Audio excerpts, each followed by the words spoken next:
Байцгаана уу? Янжмаа байна. Өчигдрийн эпизодоор би жоохон бодлын тарсан. Гадаа бичлэг хийсэн чинь хамаг микрофоны, хамаг дуу чимээ, гадаа шувууны дуу чимээ гээд холилдоод сонирн болж өрсөн учраас би бичлэгээ устгаж орхисон. Гэхдээ тэнд бас маш чухал мессеж байсан шүү. Тэгээд тэр талаараа бас өнөөдөр үргэлжлүүлэн хэлчихье гэж бодсон юм. Тэгэхээр бид үнэхээр Иесус Христийг итгэдэг, Иесус Христтэй хамт залбирахад юу болдог вэ гэхээр та нар нэрээр минь юу ч гос эцэг үгээр алдаршуулгын тулд би түүнийг үлднэ гэж хэлдэг. Миний хийдэг үйлсээс бас хийх бүгд эдгээрээс агуу ажлуудыг хийх болно гэж Иесус Христ өөрөө Иохан номон дээр 14 дээр хэлсэн байдаг. Тэгээ энэ бүгдийг хэн гэнэ үү? Иесус ч хүмүүсийг үхлээс амьлуулж байсан. Хэдэн 4-5 мянгаар хүмүүсийг баг 10-20 мянгаар нь хооллож байсан. Усан дээгүүр явж байсан.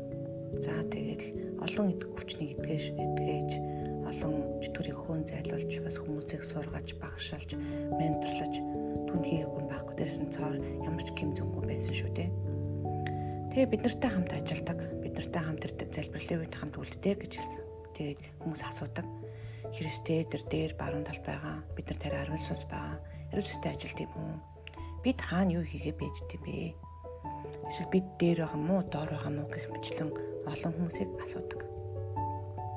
За би дараачлын ишлэгийг уншиж өгье. Эфес 1:20-21.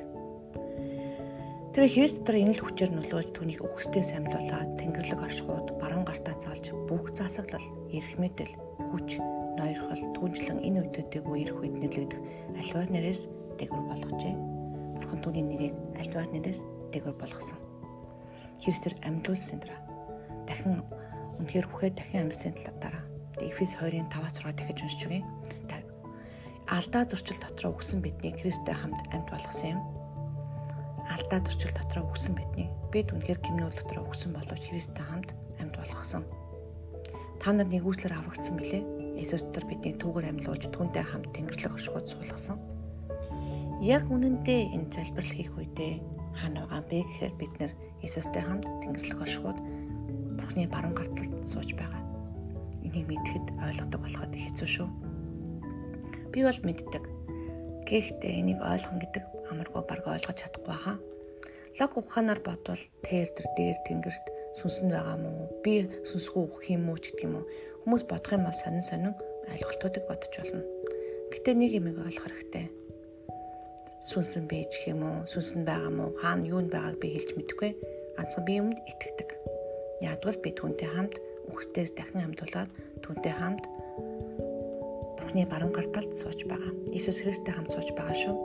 Хамт сууж байгаа л доошогоо ажлуудаа хийдэг гэсэн үг. Яг энэ тохиолдолд хэлээ. Зарлаг гарыг хааны зарлаг доошогоо энэ ажлыг тэгж хийгээрээ тэрийг тийш нь явуулаараа тэр ажлыг хийгдэнэ. Тэр Тэнгэрлэг оршихуй сууж байгаа гэдгээ мэднэ гэдэг бол хамгийн чухал зүйлүүдийн нэг шүү. Яаж хийх вэ гэж юу? Амархан. Амжилтлаа аваад 50 суугараа. Тэгээд Иесус Христтэй болцуулахаараа Иесусээ гэд. Үнэхээр тэр завлт маад цовдлогдсон. Яг үнтэй тантай хамт цовдлогдсон шүү.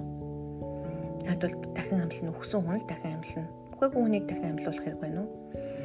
Түүнтэй хамт цовдлогдоод ихэнх хүмүүс доорн суудгалтай заалманы дор, тийм ээ, та заалманы дор сууж болно. Гэхдээ нэг цаг мөч болоход би тантай хамт өгсөн, миний бүх гэм нүгэл бас цовдлогдсон гэдээ очих ёстой. Загалмаатаар цовдлогдсон бол үхээд дахин амьлсан. Үхэж дахин амьлаад Иесустэй хамт хөдөлцөөд Тэнгэрлэг оршихуй руу явах ёстой. Ниснэ үү, шатаар алах нь энэ бол тантай хамт Бурхан яаж ихийг хараа. Харин зөвхөн Иесус Христтэй гэж хэлээрээ өөрөө төсөөлөн бодох гэж бүү оролдоорой.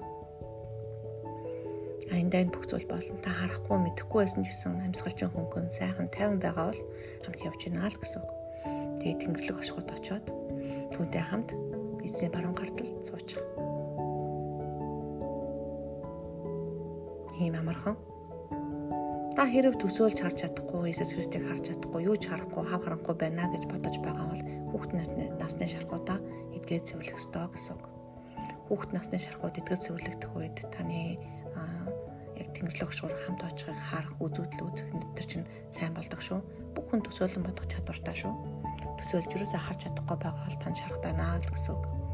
Гэтэ битээ санаа зовоороо тэгхгүй байлаагаа тийхгүй байгаа хэрэг юусаа биш. Тэгэхээр залбирлыг үнэхээр Иесус Христтэй хамт хийдэг бөгөөд түүний хажууд сууж байгаад хийдэг гэж бодох үед дээр байгаа доор сууж байгаа дэлхийгээс дээр байгаа тэнгэрт миний залбирлаа хүргэх гэж оролдож байгаа юм биш. Зүгээр л чихэнд нь хоёлаа хамт хэлж байна гэсэн үг. Таны залбирлыг Иесус Христ шууд сонсдоо гэсэн үг.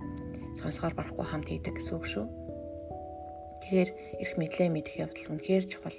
Биднэрт ямар их эрх мэдэл өгсөн бэ? Тэнгэрийн хаанчлалын охид хөвгүүд болох эрх мэдэл өгсөн шүү. Тэгэхээр энэ зүйлийг бити их логикоор бодож олох гэж хичээгээрэй. Зүгээр л итгэхэд болно. Тийм учраас бид нарыг итгэгчч гэдэг. Би математикийн ухааны доктор хүн. Хэрв логик бодох юм бол энэ хүүхчиг итгэдэггүй болчихно гэсэн. Ингэж болохгүй, тэгэж болно. Ингэвэл юу гэсэн үг вэ гэж судлах юм бол хачин болж хуурна. Бити тэгээрэй. Бахан астра ямар ч юу ч үлээдэ. Янз янзын бодож олоо зав хүмүүсээ. Зүгээр л Библийн ишлэлд хүүхчиг итгэхэд болно. Тийм учраас бид нарыг итгэж гэдэг. Эзэн Есүс Христосийн нэрээр та бүхэнд мэдлэгийн болон мэрэгэн ухааны илчлэлтийн сүнсийг өгөх болтугай.